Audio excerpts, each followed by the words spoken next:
noite a todos, é um prazer estar aqui com vocês, fazendo o nosso exercício. É sempre fácil da gente perceber que tudo que a gente conquista na vida, tudo que qualquer ser humano realiza na vida é fruto de esforço, é fruto de disciplina, é fruto de exercício. O jogador de futebol, a bailarina, o pedreiro, a dona de casa, a faxineira, todas as funções da vida exigem disciplina e exercício. E as nossas conquistas espirituais não podem ser diferentes. Nós também precisamos de exercitar, porque tem muita gente que acha que os dons são doações gratuitas. Deus deu dons para as pessoas. E realmente, se você acreditar só nas vidas isoladas, é difícil entender por que Deus fez algumas pessoas, como alguns artistas, cantores, muito talentosos, bonitos, né? Ganhando muito dinheiro, tendo muitas facilidades, enquanto outras pessoas nascem, por exemplo, com paralisia cerebral, nascem portadores de doenças que vão impedir essas pessoas sequer de fazer uma bolinha, sequer de desenhar o nome até o final da vida. Por que tanta diferença? O ser humano acabou criando uma teoria dos dons. Deus deu alguns talentos, muitos talentos para uns, e deu vidas completamente limitadas para outros. Se essa ideia ela tem uma base muito clara, que é o poder de Deus, Deus pode tudo. Explicam os autores dessa ideia que Deus pode tudo e não deve explicações a ninguém. Mas, por outro lado, não é possível você pensar em Deus sem a ideia da bondade extrema. Deus tem que ser soberanamente bom e tem que ser soberanamente justo. Como entender a justiça de Deus perante tantas diferenças que tem na vida? Tem seres humanos que nunca vão ter que trabalhar, tem outros que trabalham desde muito cedo, desde 6, 7, 8 anos de idade, alguns até antes disso já estão trabalhando. Como entender essa diferença tão grande? Tem crianças que são abusadas numa idade muito tenra, nem conseguem entender nada da vida, já sofrem violências extremas. Onde está Deus? Onde está a bondade e a justiça da vida?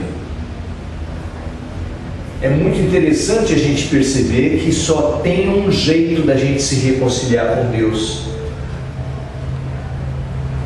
Porque as pessoas que veem essas maldades extremas acabam ficando de mal com Deus, acabam negando a existência de uma bondade, de uma justiça. Nós só podemos nos reconciliar com Deus à luz de outras vidas, porque aí sim, dois grandes problemas da humanidade, na visão da gente que é imediatista, se resolvem, que são: as pessoas que fazem muita coisa errada e que nada de mal acontece com ele, e 2, as pessoas que não fizeram nada de mal e que já muita coisa ruim aconteceu com ele, já desde a primeira infância, desde às vezes do útero materno, a criança já sofre chutes, negações, violências. Como entender? É claro que à luz das vidas sucessivas fica claro que aquela pessoa que Deus, que a benevolência divina esperou que ele se arrependesse, esperou que ele se emendasse, esperou que ele remendasse os seus erros, e isso não aconteceu numa vida, o que pode acontecer na outra vida? A limitação extrema já vir desde muito cedo. Então aí a justiça divina se explica, aí a bondade de Deus se revela, e realmente não fica um Deus arbitrário, um Deus que não tem lógica, um Deus injusto. Porque Deus, se não for bom, se não for justo, não é Deus. Como é que a gente pode querer equiparar Deus aos nossos piores mandatários, aos piores pais e piores mães que dão 2 bifes para um filho e deixam o outro passar fome? Quem é o pai que faz isso? Quem é a mãe que faz isso? Só se for muito doente. E equiparar Deus a esse pior pai, a essa pior mãe, doente mental e ruim do coração, é uma blasfêmia. E a gente não tem como ficar alimentando esse tipo de visão injusta, essa visão ilógica, essa visão que só faz a gente negar a vida, negar a bondade e negar a Deus. Ao contrário, é simples. E o Espiritismo não veio inventar as vidas sucessivas, a lei de ação e reação. Tanto é que muita gente conhece a lei de ação e reação como lei do karma. E karma é uma palavra em sânscrito que vem da Índia. Ou seja, há muito tempo que no Oriente já se sabe que existem várias vidas e todos nós temos que passar por várias vidas. Mesmo os cristãos não deveriam negar isso, porque Jesus mesmo falou que é impossível um homem chegar ao reino dos céus se não nascer de novo. Ele falou claramente isso. Ele falou claramente para os discípulos que João Batista era Elias que renasceu. Como pode uma pessoa renascer se não for pela reencarnação? É claro que Jesus não poderia usar a palavra reencarnação. Sabe por quê? Porque a palavra reencarnação não existia ao tempo de Jesus. Ela foi criada exatamente como mediunidade, espiritismo, foi criada com Allan Kardec. Então, no século XVIII, ou seja, 1800 anos depois de Cristo. Mas a ideia do nascer de novo, a ideia da reencarnação, ela foi claramente colocada por Jesus, inclusive. E isso abre um novo horizonte, abre uma nova possibilidade da gente se reconciliar com Deus, de acreditar de novo que não cai uma folha de uma árvore que não seja pela vontade de Deus, de acreditar na bondade e na justiça presidindo tudo o que existe. E isso dá outra condição. Como pode um filho obedecer um pai da terra, uma mãe da terra, revoltado, se achar que eles são maus e injustos? Como pode um aluno obedecer um professor se achar que ele é ruim, que ele é injusto, que ele é mau? A gente só pode ter fé, ter confiança, ter disciplina quando a gente sabe que o outro é bom e é justo. E assim também é com a nossa relação com Deus. Hoje nós fomos chamados pelo livro que a gente abre, vamos dizer assim, ao acaso, para conversar sobre renúncia. E a renúncia tem muito a ver com a reencarnação, como a gente vai poder ver depois. Porque a renúncia é um sentimento, é uma atitude que há muito tempo as diversas religiões, cristãs inclusive, falam dela, da importância da gente pensar a respeito disso. Só que quando Jesus falou que era preciso que nós negássemos a vida material, negássemos as próprias relações familiares para segui-lo, isso foi muito mal interpretado pelo ser humano. Como é que o ser humano interpretou essa fala de Jesus? Abandonando a sua família, dando seus bens para a igreja e se enclausurando, indo para os mosteiros, se isolando do mundo. Será que era isso que Jesus queria dizer? Tem muitas pessoas que, procurando seguir essa ideia de renúncia, às vezes dão espaço para o mal, pela sua omissão, achando que omissão é igual a renúncia. Você deixa o mal acontecer, deixa às vezes a humilhação, deixa um marido bater nos seus próprios filhos, um marido bater em você mesmo, uma mulher fazer coisas que não deve, aceita que os filhos tragam coisas estranhas para casa que você sabe que não é fruto de trabalho. Por quê? Está achando que isso seja renunciar, que isso seja ter paciência, ter aceitação. A ideia da renúncia tem sido muito mal utilizada para justificar omissão da nossa parte. Porque os pais que renunciam a corrigir os filhos, eles não estão renunciando, eles estão se omitindo. Uma pessoa que sabe de um crime, sabe de uma coisa errada que está acontecendo e que não busca uma maneira de atuar para que aquilo não aconteça, permitindo que outras vítimas se sucedam porque ele achou que estava renunciando, não estava renunciando, ele estava se omitindo. Então nós não podemos confundir uma coisa com outra, até porque Jesus em diversos momentos nos incitou a coragem. São várias as passagens do Evangelho que ele fala: tenham coragem para fazer o que precisa ser feito. Então eu acho que a gente realmente precisa pensar na ideia da renúncia. O que será que Jesus quis dizer com essa renúncia? Se não era o claustro, se não era o isolamento dos mosteiros, se não era a omissão do que a gente vê que está errado, do que a gente tem condições de alterar. Não é tudo que está errado que a gente tem condições de alterar, é ou não é? Tem muitas coisas que a gente ouve dizer, fofoca, fala-se isso, fala daquilo. Aí é diferente. Se você não tem um fato concreto, se você não tem uma situação concreta, você sair por aí de justiceiro do mundo não é o caso, evidentemente. Mas às vezes a vida, como se diz no ditado, coloca nas suas mãos a faca e o queijo, coloca a situação concreta. Você ouve gritos na sua vizinhança de uma criança, de uma mulher, você acaba sabendo, às vezes pela boca das próprias vítimas, que ali está acontecendo uma crueldade todos os dias. E você vai renunciar? Isso é renúncia? É claro que Deus, que Jesus não quer que você saia de justiceiro enfrentando pessoas que muitas vezes têm até ligação com poderes dos homens, poderes das armas, poderes do crime.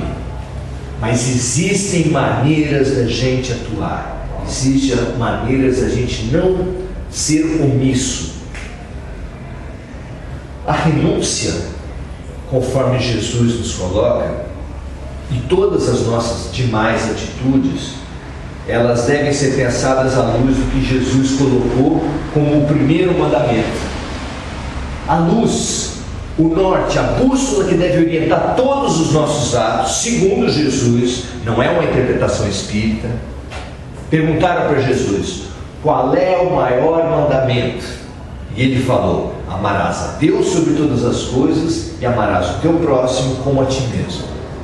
Nesses valores estão contidas balizas, orientações, referências para nós pensarmos cada uma das nossas decisões. Em primeiro lugar, qual é a palavra que está por trás de todo esse mandamento de Jesus? Uma palavra só seria amor. Então o amor, ele deve, se ele estiver por trás de uma atitude, ele dá outra conotação, outro significado para essa atitude. Se uma pessoa corrigir o seu filho por palavras ou por castigos físicos e fizer isso com raiva, com ódio dele, é muito diferente de fazer buscando bem, buscando corrigir. Muitos de nós aqui apanhamos na nossa infância, mas muitos de nós aqui reconhecem até hoje que os seus pais, ao fazer isso, faziam isso completamente tomados por uma vontade de acertar, de ajudar e de corrigir. E sabe por que nós não ficamos traumatizados por apanhar? Exatamente pela boa intenção dos nossos pais.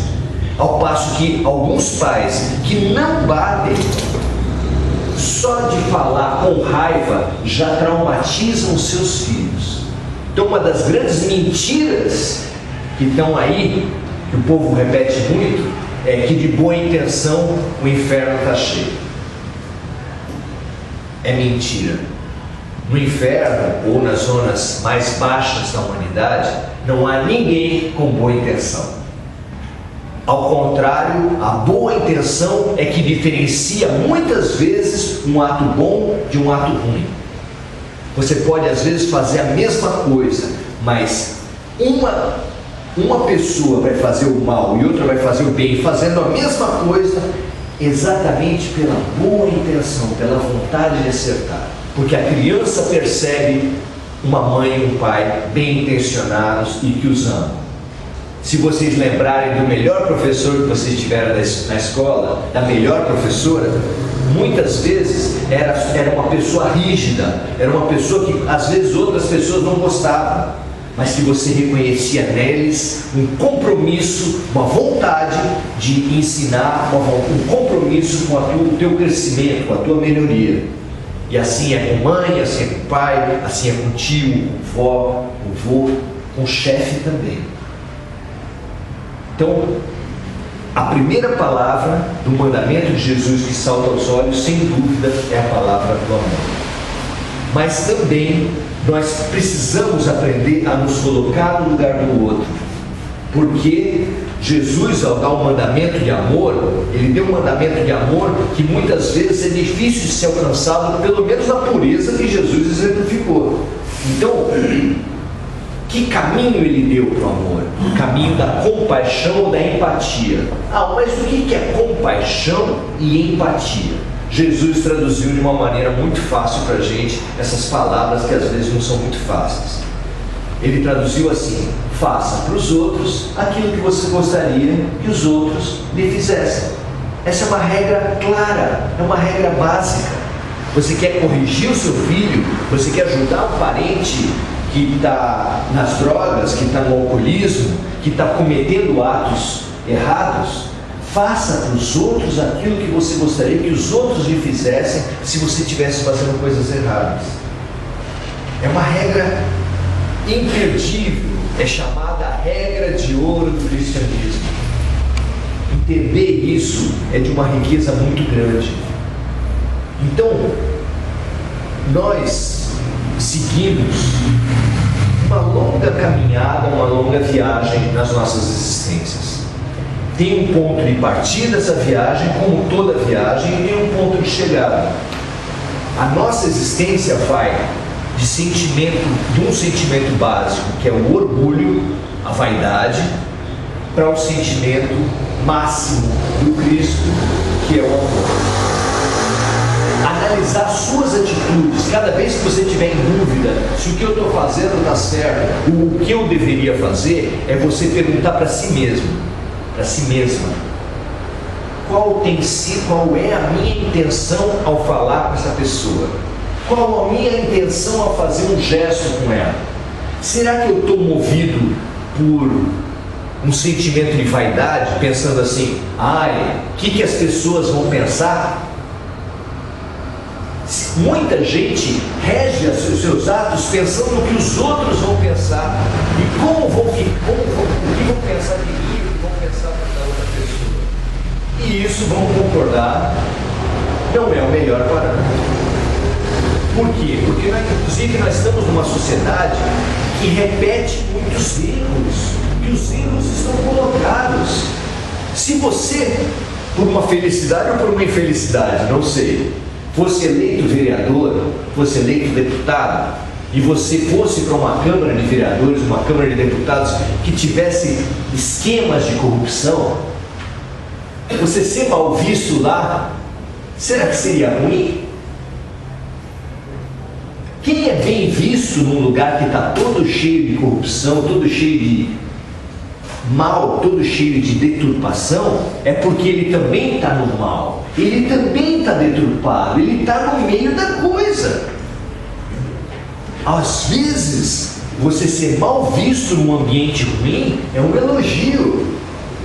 Você nunca encontrou pessoas que você tem muita aversão, que você acha que a atitude dele é muito incorreta, e ele às vezes chega para a gente e fala assim: nossa, Maurício, admiro muito você. Você começa a pensar, pera um pouquinho, Uma pessoa muito ruim te admira, você deve estar fazendo alguma coisa errada. Pensa bem.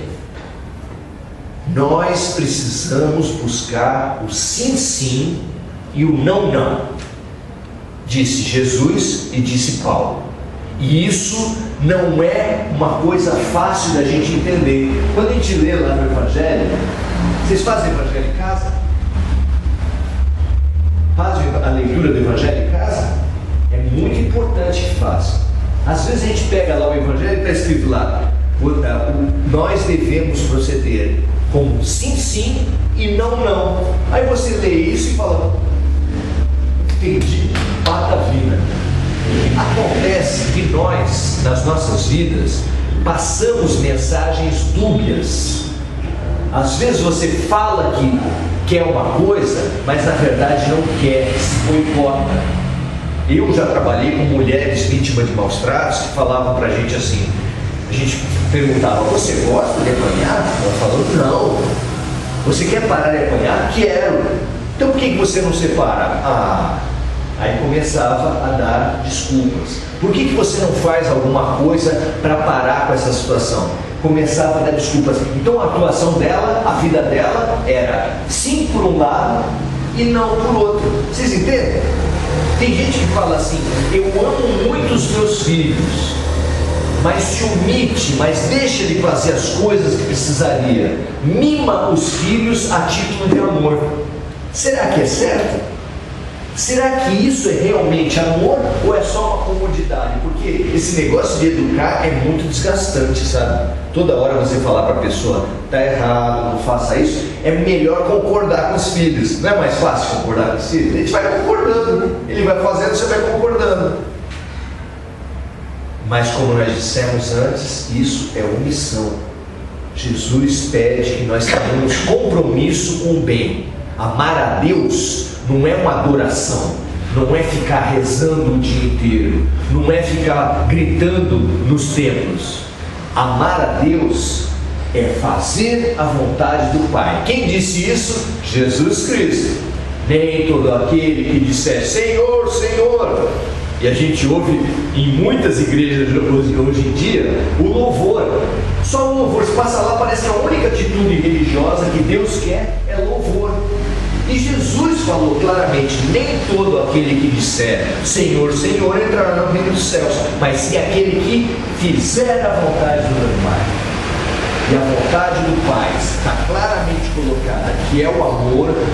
Cabe a gente, a cada atitude que a gente tomar, investigar a si mesmo e perguntar: qual é a minha intenção ao fazer isso? O que eu estou buscando com isso? Porque aí se você se deixar penetrar pelo amor de Deus, penetrar pela empatia, fazendo o exercício de se colocar no lugar do outro, você vai falar com as pessoas, talvez as mesmas palavras que você falaria antes, mas com uma conotação, uma entonação suave e deixando claro: eu estou interessado no seu bem, eu quero o melhor para você. E qualquer ser humano, até bicho, percebe se gosta ou se não gosta. É isso ou não é? Vocês não têm cachorro em casa? Vocês não têm bicho? O bicho não percebe quando uma pessoa gosta dele e quando não gosta? Se o bicho percebe, por que uma criança não vai perceber? Por que o seu marido ou sua mulher, por que a sua sogra, por que o seu colega que está precisando de ajuda não vai perceber? O que realmente transforma as pessoas é alguém de peito aberto, que realmente se interessa pela gente. É isso que vai definir se você vai ajudar uma pessoa ou não. Vocês têm facilidade para ajudar alguém? Vocês acham que é fácil ajudar alguém? Especialmente aqueles mais próximos, que estão na própria família. É fácil a gente conseguir contribuir para eles mudarem de rumo? Acho que quanto mais próximo, mais difícil é. E o que vai definir isso é o sentimento da gente. Conta Santo Agostinho, um santo muito importante dentro da Igreja Católica e um santo muito importante dentro da codificação espírita também. Ele tem inúmeras mensagens que orientam muito o trabalho de Allan Kardec. Ele era falecido e se comunicou espiritualmente e deixou orientações fantásticas. No seu livro Confissões de Santo Agostinho, ele conta que ele era da noite, que ele bebia, mulheres, bagunça, ele era da bagunça. E a mãe dele, que também foi canonizada, chamada Santa Mônica, tentou de tudo por ele, e chegou uma hora que não tinha mais o que fazer. Aí ela continuou amando, mas a única coisa que ela pôde fazer pelo filho era rezar. E ela rezou por 25 anos pelo filho, e aquilo tem uma influência espiritual, uma oração de coração, não uma oração egoísta, que queira que o filho se separe da mulher dele, que queira que o emprego tal vá para o filho. Não é esse tipo de oração. É a oração que fala, como Jesus nos ensinou: seja feita a vossa vontade. Você doa a sua energia, você doa o seu trabalho e entrega nas mãos de Deus. Deus, que seja feita a tua vontade, não a minha. Como Jesus falou, nós temos que aprender a orar de uma maneira diferente. Orar não é pedir o que a gente quer, orar é se abrir para o que Deus quer da gente. Renunciar é renunciar ao nosso orgulho, às nossas vontades. Um pai que quer muito que o filho seja jogador de futebol, porque ele é um jogador de futebol frustrado, e vê que o filho, se ele conseguir ver que o filho não tem jeito para futebol, ele deve fazer o quê? Renunciar o seu sonho, não ficar forçando, exigindo que o filho cumpra a sua vontade. A gente não pode impor a nossa vontade às pessoas que estão à nossa volta. Isso é fonte de infelicidade. Impor a nossa vontade no trânsito é um desastre mesmo. Impor a nossa vontade no trabalho, você só vai gerar conflito. Impor a nossa vontade em qualquer lugar é a fonte da violência, a fonte da desarmonia, em casa, no trabalho, no trânsito, em qualquer lugar. Já pelo contrário, a receita de Jesus é muito clara a todos nós, que é nos abrir e contribuir com o nosso pensamento positivo, com a nossa energia positiva, a que seja feita a vontade de Deus, assim na terra como no céu. Se a nossa oração for essa: Deus, estou vivendo uma dor, estou vivendo um conflito, mas de verdade eu não sei o que é melhor, então eu renuncio a ser o dono da verdade, eu renuncio à minha vaidade de impor a minha vontade, eu renuncio ao meu orgulho, para desejar que seja feita a vontade do meu Pai, que eu tenha olhos de ver o que Deus está pedindo de mim nessa situação e possa contribuir e aderir à vontade de Deus ao invés de brigar com a vida. Se isso fizer sentido para vocês, eu acho que isso que eu falei não é nenhuma interpretação, é o que nós repetimos com o Pai Nosso desde criancinha. Só que às vezes a gente repete e não pensa no que está falando. Primeiro a gente faz um monte de pedido para que seja feita a nossa vontade, e depois faz o Pai Nosso para reforçar, mas lá no Pai Nosso a gente fala assim: seja feita a vossa vontade. E isso é dizer sim para um lado e não para o outro. Perde a força da nossa oração, perde a força e a efetividade da nossa comunhão com Deus. Sejamos sim, sim e não, não, inclusive no Pai Nosso. Ao invés de pedir as coisas, a gente se harmoniza com Deus e que seja feita a vontade do meu Pai.